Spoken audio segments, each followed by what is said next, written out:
black single father walked into his own restaurant on his daughter's 7th birthday. Gray hoodie, worn sneakers, a small pink cake box in her hands, and a paper crown crooked on her head. He asked for a table. The hostess looked him over once, then said, just loud enough for the people nearby to hear, "We're fully committed tonight. Reservation only." 3 minutes later, that same hostess walked two well-dressed couples who hadn't even made a reservation straight to the best table in the room. When the father asked to speak with the manager, he was publicly dismissed and told to step aside in a dining room full of witnesses who had no idea the man being pushed out built every inch of it. Before the night was over, someone would be fired on the spot. If you've ever been made to feel like you didn't belong somewhere, this one's for you. Stay with us. Caleb Merritt had been in his work hoodie since 7 that morning.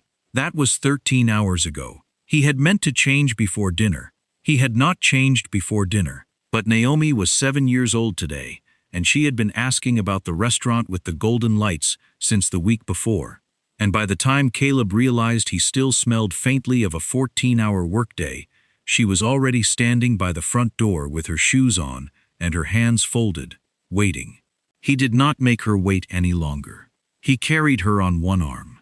In her other hand she held a small cake box from the bakery 2 blocks from their apartment, the one run by the Haitian woman who always slipped Naomi an extra macaroon when Caleb wasn't looking. On her head sat a paper crown she had made herself at school, slightly lopsided, the letters spelling out "Birthday Queen" in purple marker. She had been wearing it since lunch. Caleb had not said a word about it. The restaurant was called Merritt's Table. He had named it after his grandmother, not himself, though the last name was the same. 8 years ago it had been a shuttered dry cleaning business on a corner nobody wanted. Now it was the kind of place that appeared in magazine lists and had a 6-week wait list for weekend tables.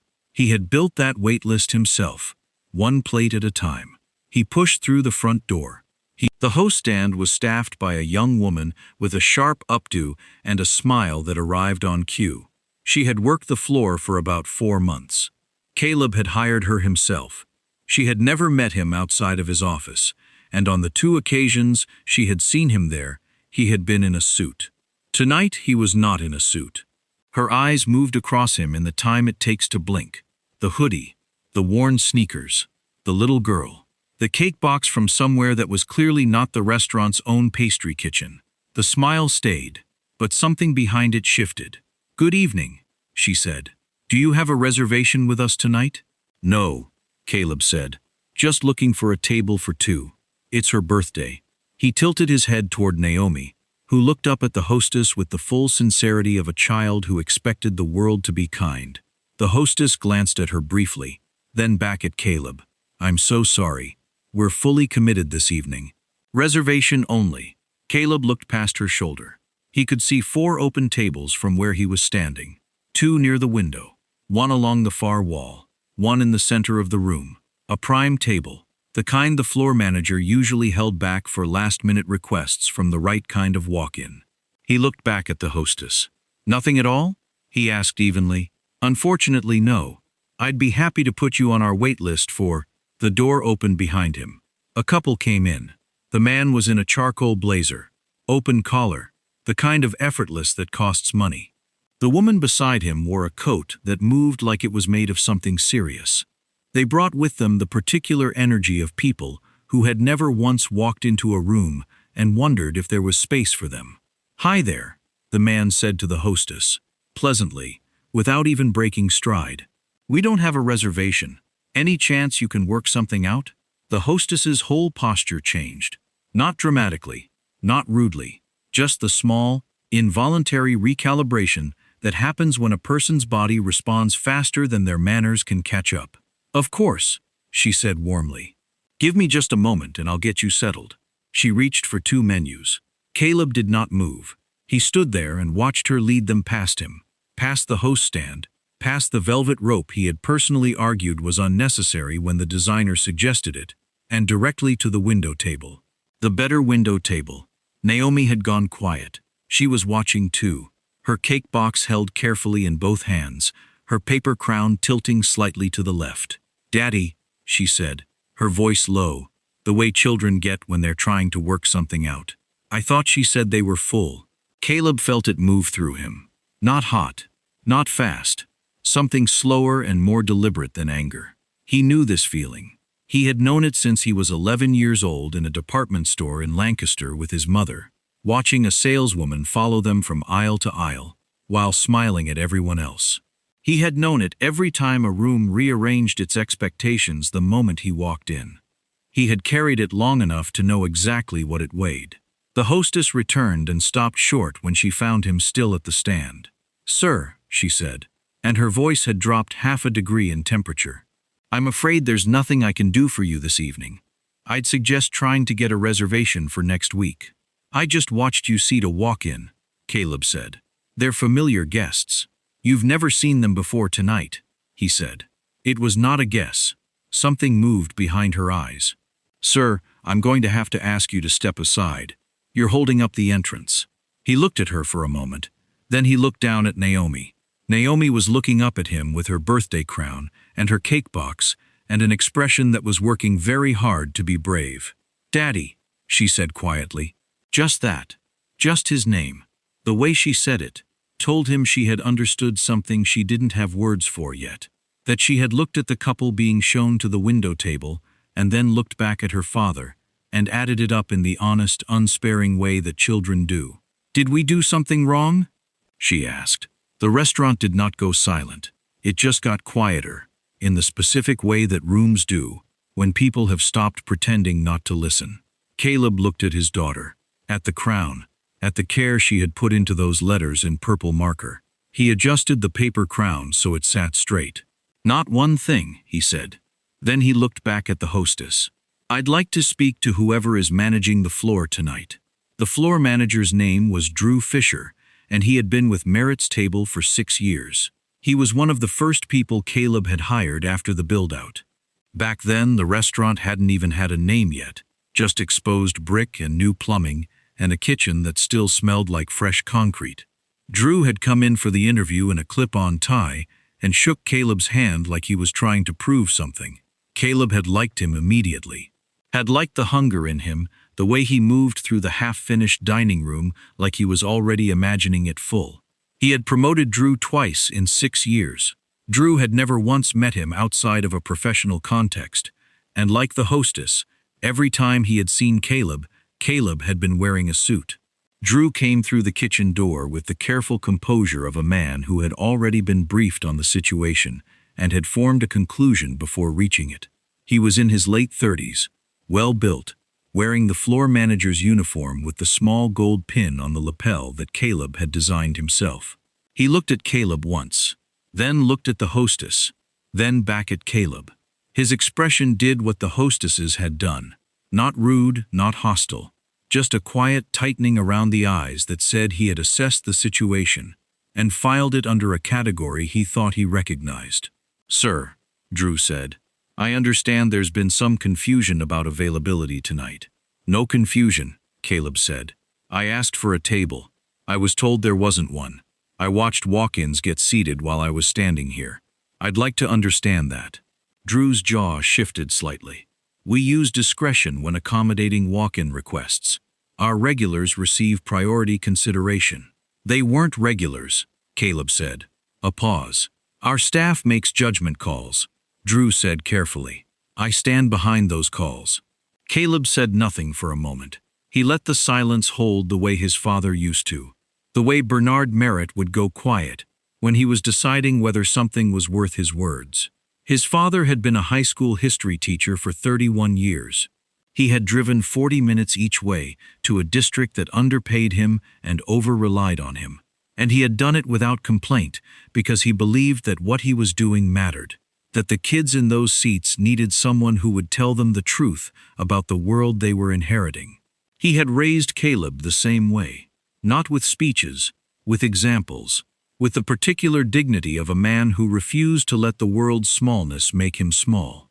Caleb had thought about his father every single day of building Merritt's Table, had thought about what it would mean to create a place that treated people the way his father deserved to be treated every time he walked into a room.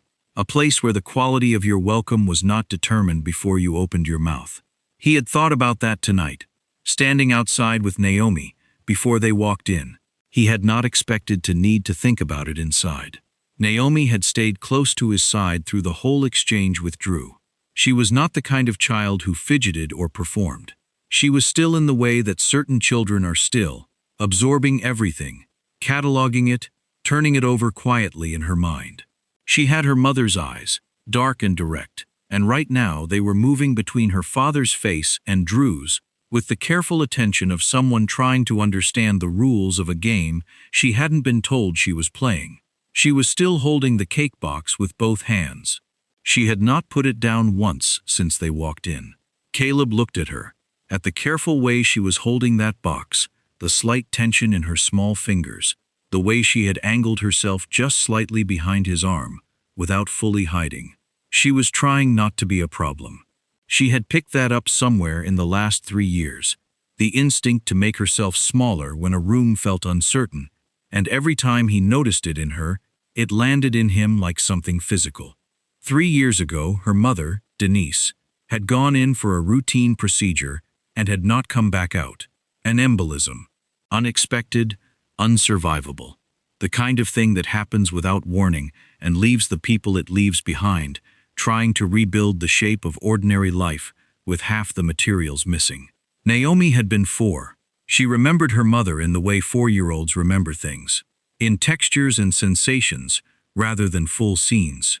The smell of her lotion, the sound of her laugh from another room, the particular way she used to hold Naomi's face in both hands when she said goodnight. Caleb remembered everything. He had kept the restaurant going through the grief because stopping felt like it would mean something he wasn't willing for it to mean. He had kept Naomi's life as steady as he could manage. The same school, the same routines, the same bakery on Tuesday mornings. He had learned to do her hair, had watched tutorials at midnight after she went to sleep, sitting at the kitchen table with his reading glasses on and his phone propped against the sugar bowl. Had gotten it wrong enough times that Naomi now supervised the process with the focused authority of a small foreman. He had built a life. It was a good life.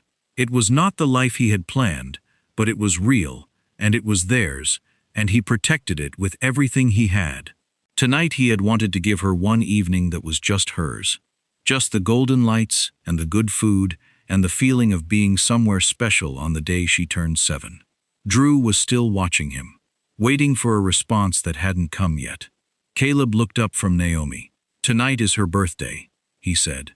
Drew's eyes moved briefly to Naomi, to the crown, to the cake box. Something shifted in his expression. Not enough, but something. "I understand that," Drew said, "and I'm sorry the timing isn't working out. If you'd like to make a reservation for—" "I'm not interested in a reservation for another night," Caleb said.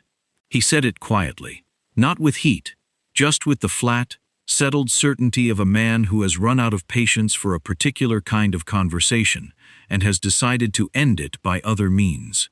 Drew straightened. "Then I'm afraid there's nothing further I can do for you this evening." Naomi looked up at her father. Her voice was careful, the way it got when she already knew the answer was going to be something hard. "Daddy," she said, "why don't they want us to stay?" Drew heard her. He was close enough that there was no way he hadn't, but his expression did not change, and he did not look at her, which was its own kind of answer. Caleb put his hand on Naomi's shoulder, kept it there. "We're going to figure it out," he said to her, steady, certain. Then he looked back at Drew. "I'm not going to leave," Caleb said. "Not tonight. So however you want to handle that is up to you." Something moved across Drew's face. Not quite surprise. More like the recalculation of a man who had expected the situation to resolve itself by now and was realizing it would not. He excused himself with a short nod and walked back toward the kitchen. Caleb found a spot along the wall near the host stand, away from the entrance, and crouched down to Naomi's level. He straightened her crown again. It had tilted left for the 3rd time tonight. "You okay?" he asked. She considered the question seriously, the way she considered most things. "I'm okay," she said. "I just don't understand why." "I know," he said. "Is it because of how you're dressed?" He looked at her for a moment. Maybe, he said, because she was 7, and she deserved honesty more than she deserved a comfortable explanation that would fall apart the first time she tested it against the world. She looked down at the cake box, then back up at him. That's not a good reason. No, he said. It's not. He stood. The dining room had continued around them the whole time. Soft jazz, candlelight, the low current of conversation from tables that had not looked up. But in the last few minutes, something had changed in the room's peripheral awareness. Not everyone was watching, but enough people were no longer entirely not watching. The couple at the table nearest the host stand had gone quieter than their food required. A woman dining alone by the far wall had her eyes down, but her attention up. The 2 men at the bar had angled themselves slightly without appearing to. A room knows when something is happening in it, even when it pretends otherwise. Drew came back through the kitchen door. He was not alone. The woman beside him was Patricia Hale, the general manager of Merritt's Table. Caleb had promoted her to that role 14 months ago, after she spent 4 years as his front-of-house lead. She was thorough and composed, and had never once in 4 years given him a reason to second-guess the promotion. She was not wearing her usual expression. She came across the floor with the particular briskness of someone who had been pulled from something and had already made up her mind about what she was walking into. She stopped in front of Caleb with Drew a half-step behind her and took in the hoodie and the sneakers and Naomi and the cake box in the practiced 2-second sweep of a manager who has learned to assess situations quickly. "Good evening," Patricia said.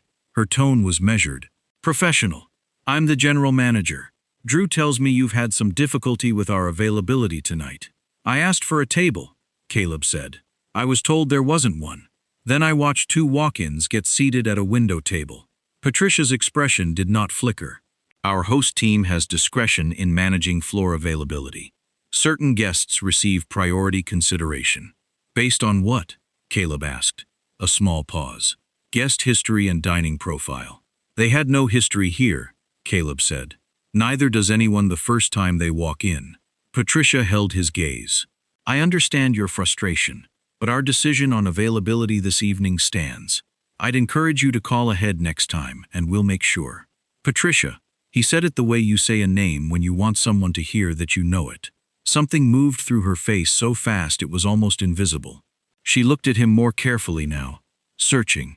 The hoodie was throwing her.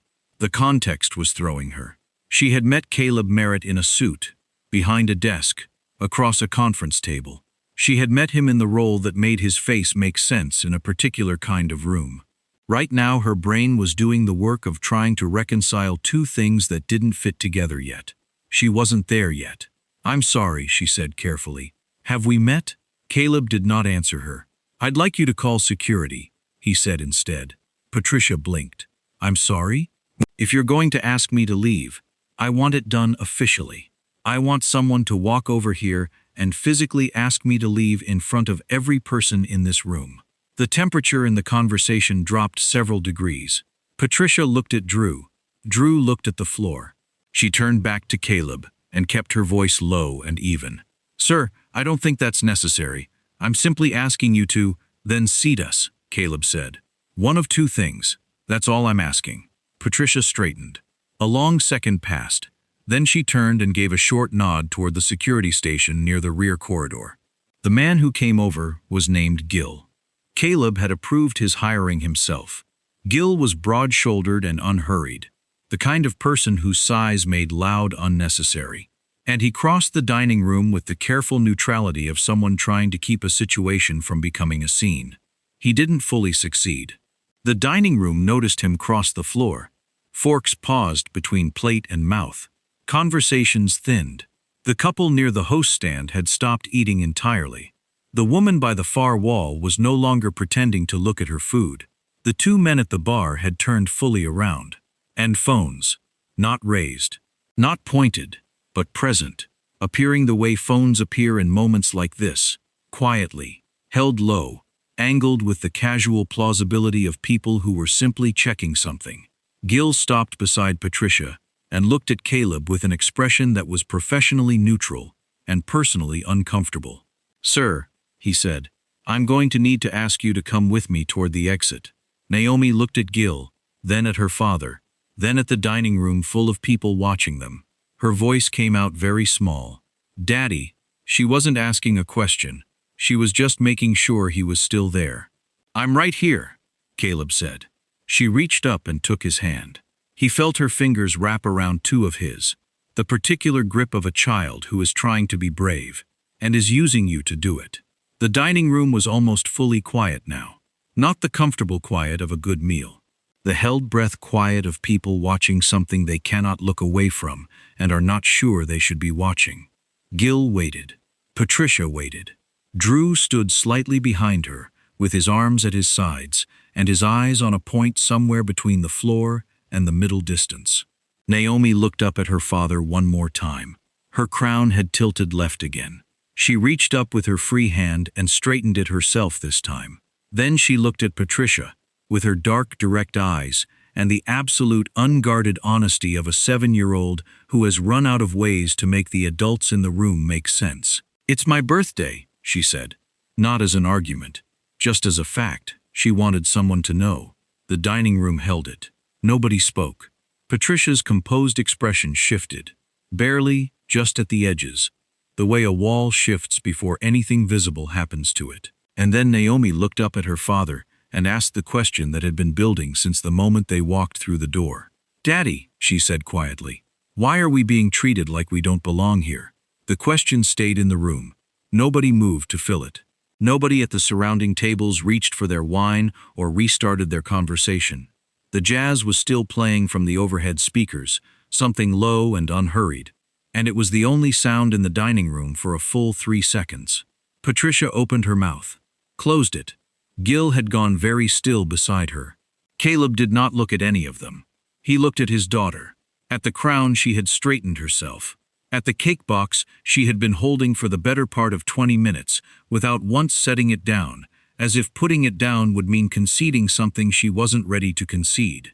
He crouched to her level. You belong everywhere you walk, he said. That has never changed, and it will never change. You understand me? She looked at him for a moment. Then she nodded. Once. Firm. He held her gaze until he was sure the words had landed all the way in, not just heard, but received. And then he stood. He did not look at Patricia first. He looked at the dining room. He looked at the couple near the host stand who had stopped eating, at the woman by the far wall, at the 2 men at the bar who had turned fully around, at the phones that were present and low and recording the specific shape of this moment. He took in all of it without hurry. Then he reached into the front pocket of his hoodie and took out his phone. Patricia's posture shifted. Sir, if you're planning to make a complaint call, I'd encourage you to step outside and... Caleb was not making a complaint call. He opened his contacts, strolled to a name, pressed call, and brought the phone to his ear. It rang twice. Caleb. The voice on the other end was alert despite the hour. The voice of a man who kept his phone on, and close, because the person calling sometimes needed him to. Vincent, Caleb said. Wait, I need you at the front of house. Now. A pause of exactly 1 second. 2 minutes. Vincent said. The call ended. Caleb put the phone back in his pocket. Patricia looked at Drew. Drew looked at Gil. Gil looked at no one in particular, which was the most honest response in the group. Sir, Patricia said, and her voice had lost some of its professional smoothness. Not much, just enough to notice. I don't know who you've called, but I want to be clear that this situation has already been. How long have you worked here? Caleb asked. She stopped. 14 months, she said carefully. As general manager. Before that, 4 years on the floor. Front of house lead. Caleb nodded slowly. So you've been here 5 years. That's correct. In 5 years, he said. Has anyone ever told you what this restaurant is supposed to stand for? Patricia's eyes narrowed slightly, not with hostility. With the specific wariness of a person who has just realized the conversation has moved somewhere she doesn't have a map for. We have service standards, she said. Guest experience protocols. Training. That's not what I asked. Silence. What it's supposed to stand for. Caleb said again. Quiet. Unhurried. Not what the manual says, what it was built to mean. Nobody answered him. The dining room was holding its breath. A woman at a table near the window had her hand over her mouth. Not dramatically, just the unconscious gesture of someone watching something they feel and cannot fully explain yet. The kitchen door swung open. Vincent Reyes came through it, walking fast in the way that people walk when they have covered distance quickly without running. Jacket slightly open. The controlled urgency of a man who understood exactly why he had been called and was making sure he arrived before anything else happened. Vincent was Caleb's operations director. He had been with Merritt's table since the second year, recruited from a hotel group in Philadelphia, where he had spent a decade learning how to run large hospitality operations with the kind of precision that only comes from having done it wrong enough times first. He was methodical and perceptive, and he knew Caleb the way people know each other after years of building something together in the specific pressure of a business that could fail on any given Tuesday. He had met Caleb every week for 3 years in that hoodie. He crossed the floor without slowing and stopped directly in front of Caleb. Then he turned and faced Patricia, Drew, and Gil. He did not raise his voice. He did not need to. "Patricia," he said. "Drew." They both looked at him. "I need you to tell me exactly what has happened here tonight. From the beginning." Patricia straightened. "Vincent, we had a walk-in request with no reservation. The floor was at capacity for walk-in accommodation, and the floor is not at capacity," Vincent said. "I can see 3 open tables from where I'm standing." Patricia's composure cracked slightly at the surface. "We use discretion in." "I know the policy," Vincent said. "I wrote it. Walk me through the specific discretion that was applied tonight." Silence. Drew looked at Patricia. Patricia looked at a point slightly past Vincent's shoulder.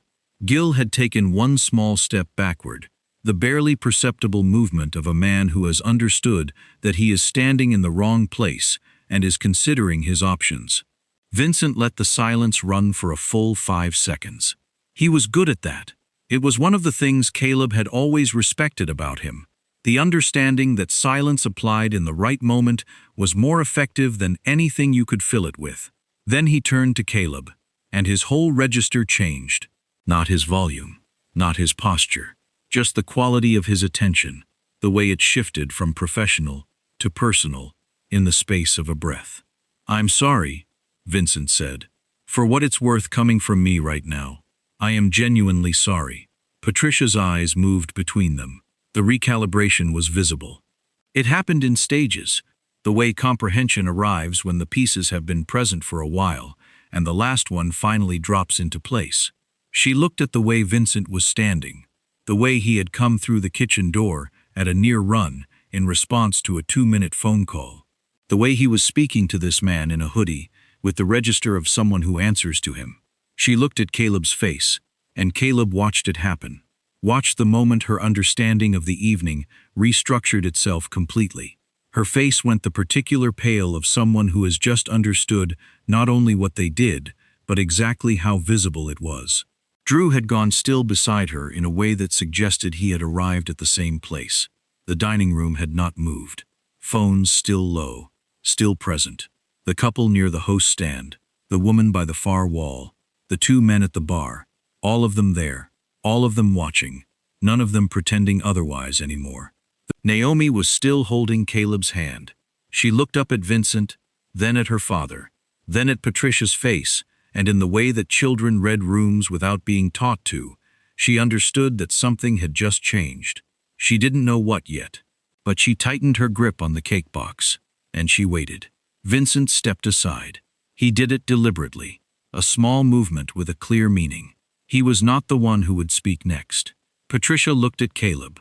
Her mouth opened, and Caleb said before she could begin, "I'd like you to look around this room right now. Take your time." She didn't move. "Go ahead," he said. Slowly, Patricia turned. She looked at the tables, at the phones, at the faces of the people who had stopped pretending not to watch. She looked at the couple by the window, the walk-ins she had seated without hesitation 20 minutes ago, who were now watching her the way everyone else was. She turned back. "My name," Caleb said, "is Caleb Merritt." He let that sit for exactly 1 breath. I own this restaurant. The room did not erupt. It just stopped. Every ambient sound that a full dining room produces without anyone noticing. The clink of glass, the scrape of a fork, the low murmur of a dozen separate conversations.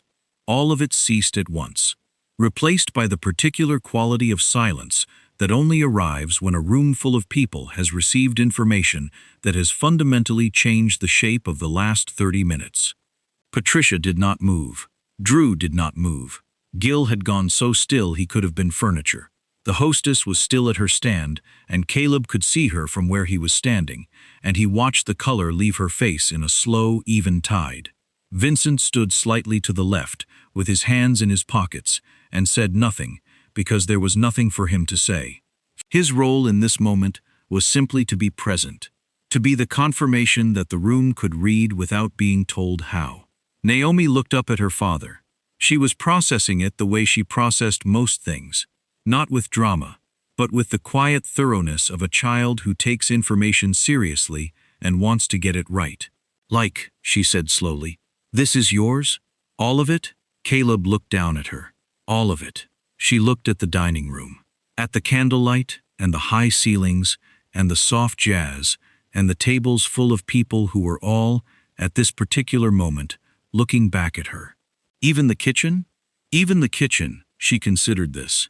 Even the cake they have on the menu? The one with the caramel? Despite everything, something moved in his chest that was almost a smile. Even that one. She looked back at Patricia, then at Drew, then at Gil. Then she looked at the cake box in her hands and back at her father with the expression of a child who has done the math and found the result deeply strange. "So we got our cake from outside," she said, "and came to your own restaurant, and they wouldn't let us in?" Caleb looked at her for a moment. "That's about right," he said. Naomi turned this over one more time. Then she looked at Patricia with her dark, direct eyes and the complete unself-conscious honesty of a 7-year-old who has decided the adults in this situation have some explaining to do. She didn't say anything. She didn't need to. Patricia looked at her and then looked away first. That was when Caleb spoke. Not loudly. He had not raised his voice once since walking through the door, and he did not raise it now. The room was quiet enough that he didn't need to, and he understood instinctively that whatever he said in this moment would carry differently if it came without heat. "I opened this restaurant 8 years ago," he said. "I built it from a shuttered dry cleaner on a corner that 3 other investors had already walked away from. I designed the dining room. I wrote the first menu.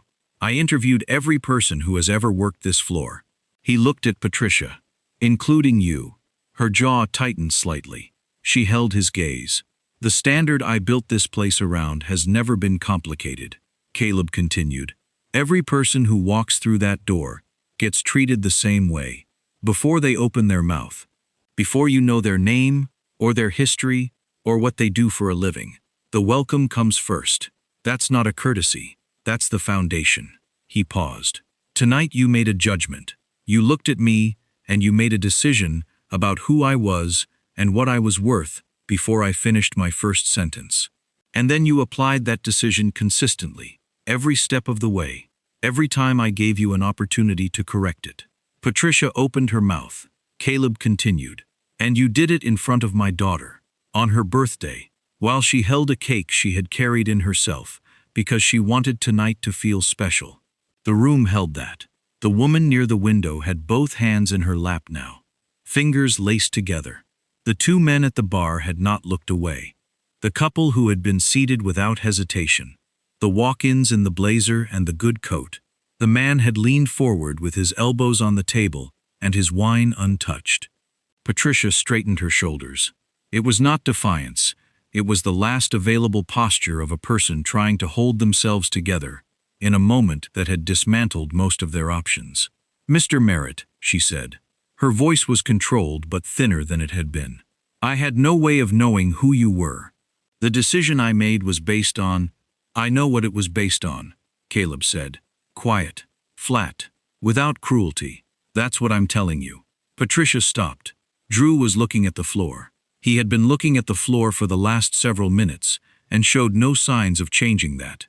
Gil had moved another small step back, quietly repositioning himself outside the geometry of the situation, and Caleb noticed it, but said nothing about it. Gil was security. He had done what he was asked to do. That was a different conversation. Caleb looked at Drew. "You've been with this restaurant 6 years," he said. Drew's head came up. 6 years, Caleb said again. "That's a long time. Long enough to know this floor. Long enough to know what we stand for here, or to have learned it if you were paying attention." Drew said nothing. "When she came and got you tonight," Caleb said, "you had a choice. You could see the open tables. You could hear what was being said. You made a decision to back the call instead of correct it." Drew's jaw worked once. "I didn't know. You didn't know who I was," Caleb said. "Right. But you knew what was happening." The distinction landed in the room and stayed there.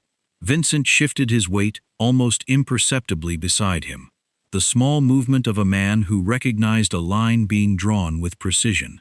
Caleb looked back at Patricia. "You're terminated," he said. "Effective tonight." Patricia absorbed it without flinching.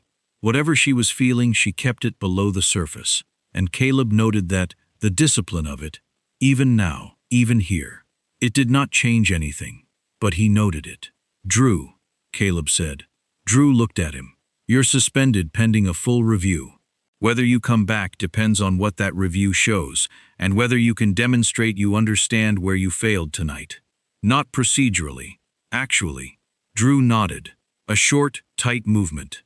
"The hostess," Caleb said to Vincent, without looking toward the host stand. "Full retraining. Values-based, not skills-based. She stays on conditional review for 90 days. If she understands why tonight was wrong, there's a path forward. If she doesn't, there isn't." Vincent nodded once, already making the mental notes he would turn into written ones within the hour. Caleb looked at Gil last. Gil met his eyes and waited. "You were put in an unfair position tonight," Caleb said. "You did what you were asked to do by the person above you. I'm not holding that against you." A pause. "But I want you to think about what you saw, and what you felt while you were standing there." Gil gave a slow nod. Something in it suggested he had already been thinking about exactly that. Caleb was not interested in performance.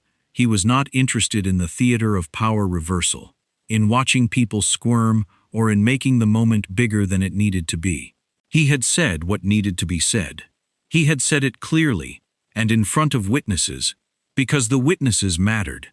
Not for spectacle, but because the room full of people who had watched this happen deserved to see how it ended. He turned to the dining room, just for a moment, just long enough to look at the faces of the people who had sat with this alongside him, who had watched it unfold from their tables and their bar stools, and had not looked away. "Thank you for your patience tonight," he said simply. He did not explain. He did not elaborate. He looked down at Naomi. She was watching him with the quiet, settled attention of a child who had understood more of the last 40 minutes than most adults would have given her credit for. Her crown was straight. She had straightened it herself. "Superstar," he said softly. "I believe we have a table to get to." Her face, which had been holding so much for so long, finally let some of it go. "The window one?" she asked. Caleb looked at Vincent. Vincent was already moving. Vincent led them to the corner window table. Not the one the couple had been given. The better one. The one Caleb had argued with the interior designer about for 40 minutes during the build-out, because he had wanted it angled exactly right, positioned so that whoever sat there could see the full length of the dining room and the street beyond the glass at the same time. He had never actually sat at it himself. Naomi climbed into her chair and set the cake box in the center of the table with the careful deliberateness of someone completing a task they had been focused on for a long time. She straightened it so it was perfectly centered. Vincent signaled the kitchen quietly.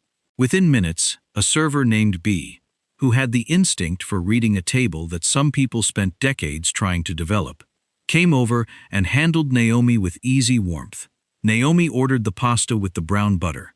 She asked if the caramel cake was good. B told her it was the best thing on the menu. Naomi considered this against the cake box in front of her. "Can I have both?" she asked. Bea looked at Caleb. Caleb nodded.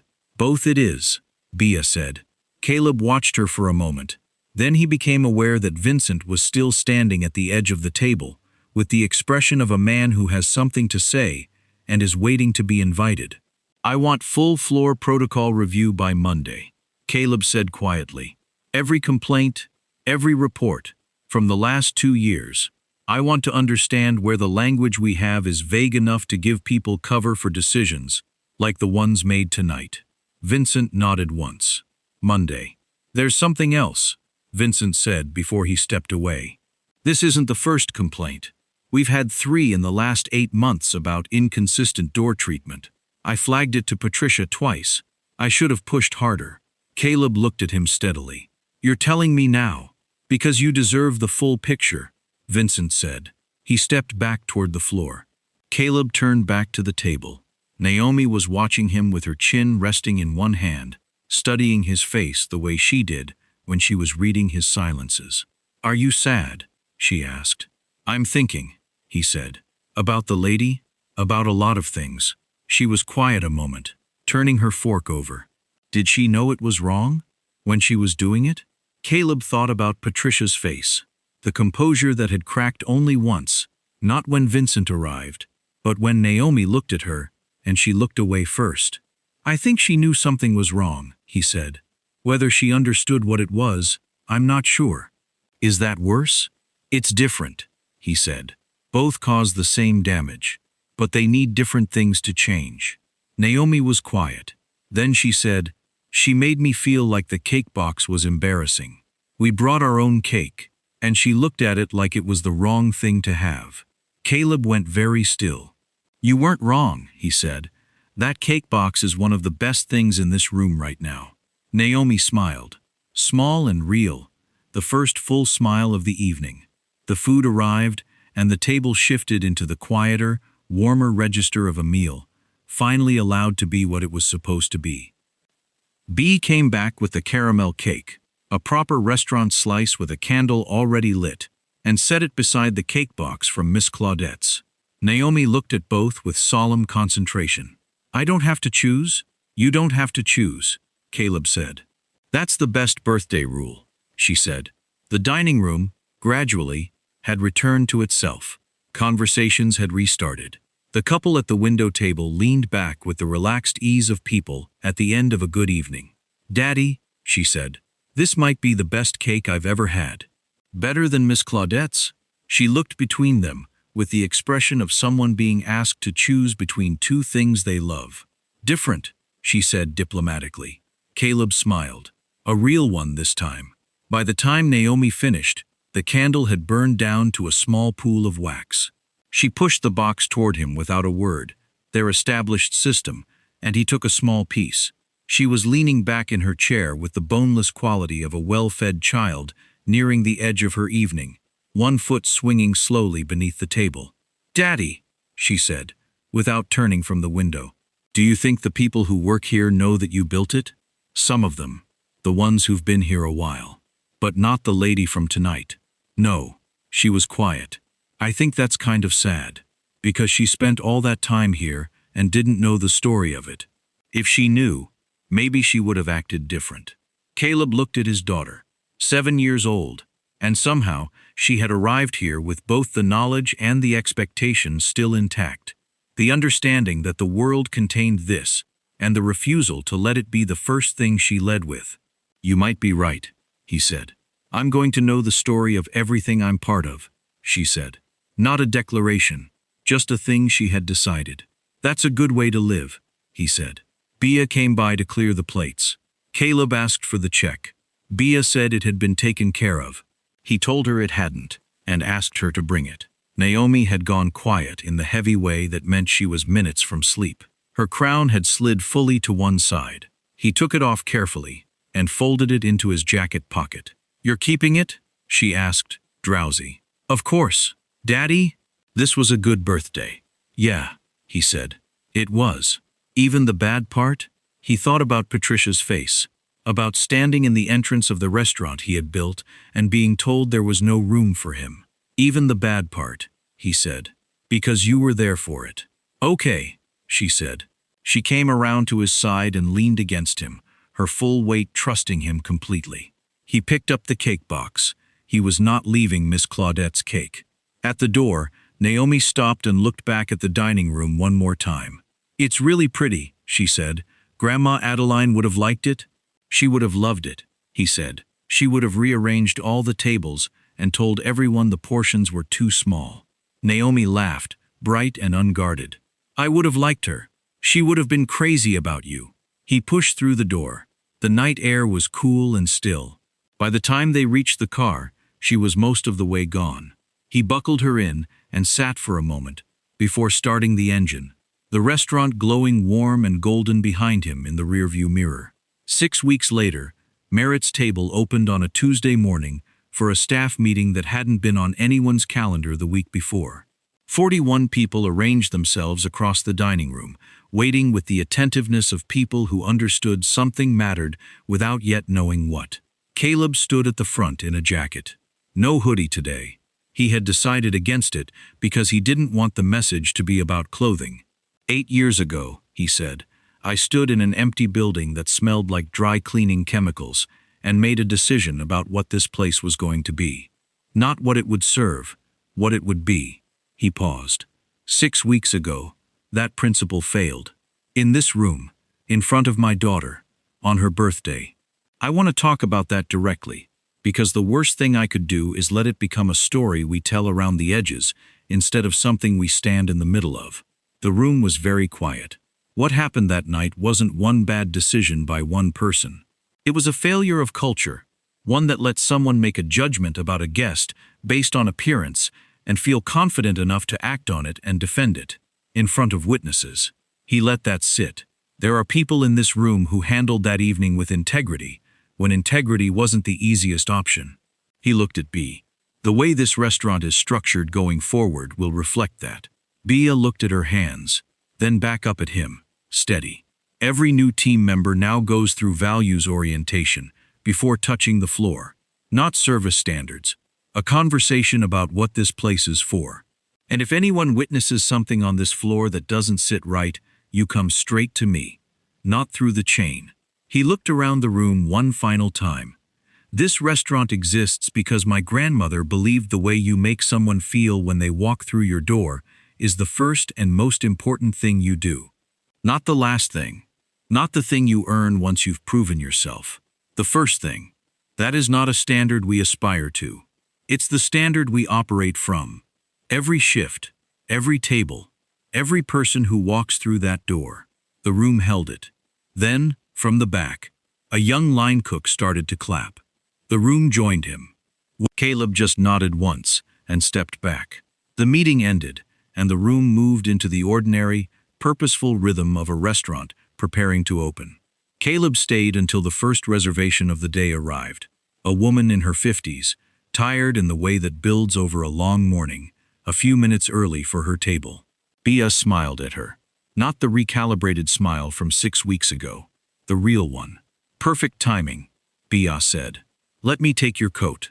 The woman's shoulders came down, the quiet release of someone who'd been braced for the world, and unexpectedly didn't need to be.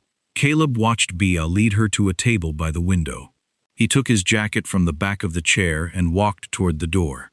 He stopped with his hand on the glass and looked back at the dining room, at the warm light and the set tables, at the whole ordinary, living reality of a place trying to be what it had always been meant to be. He thought about standing in this same entrance 6 weeks ago in his hoodie, with Naomi on his arm and the paper crown that said Birthday Queen in purple marker. He pushed through the door into the cool morning light. In his jacket pocket, folded along its original creases, was that crown.